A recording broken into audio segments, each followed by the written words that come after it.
Hallelujah, praise God. Mula po sa Jeddah chapter, kami po ay nagpapasalamat sa iyong buhay, tatay, at kami po ay bumabati na isang matagumpay, pinagpalang, malulhating kaarawan.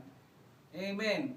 Salamat po sa iyong buhay na inalay sa Diyos na aming tinutularan na ehemplong kagayang kaparis ng ating Panginoon Jesucristo.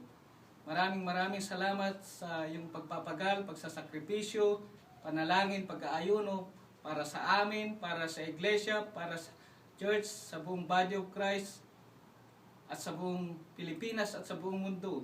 Salamat po, Tatay. We love you. Amen.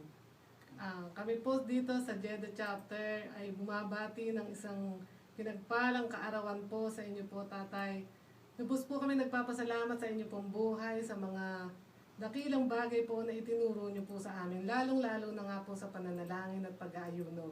Kami po dito sa Jeddah chapter ay walang tigil at walang sawang tumutulad po sa ehemplong nakita po namin sa inyo habang tinutularan nyo po ang ating Panginoong Jesucristo. Kaya kami po ay lubos na nagpapasalamat sa inyo pong mga pagpapagal at sakripisyo. Maraming salamat po, Tatay. Happy birthday. We love you so much. Amen. Amen and amen.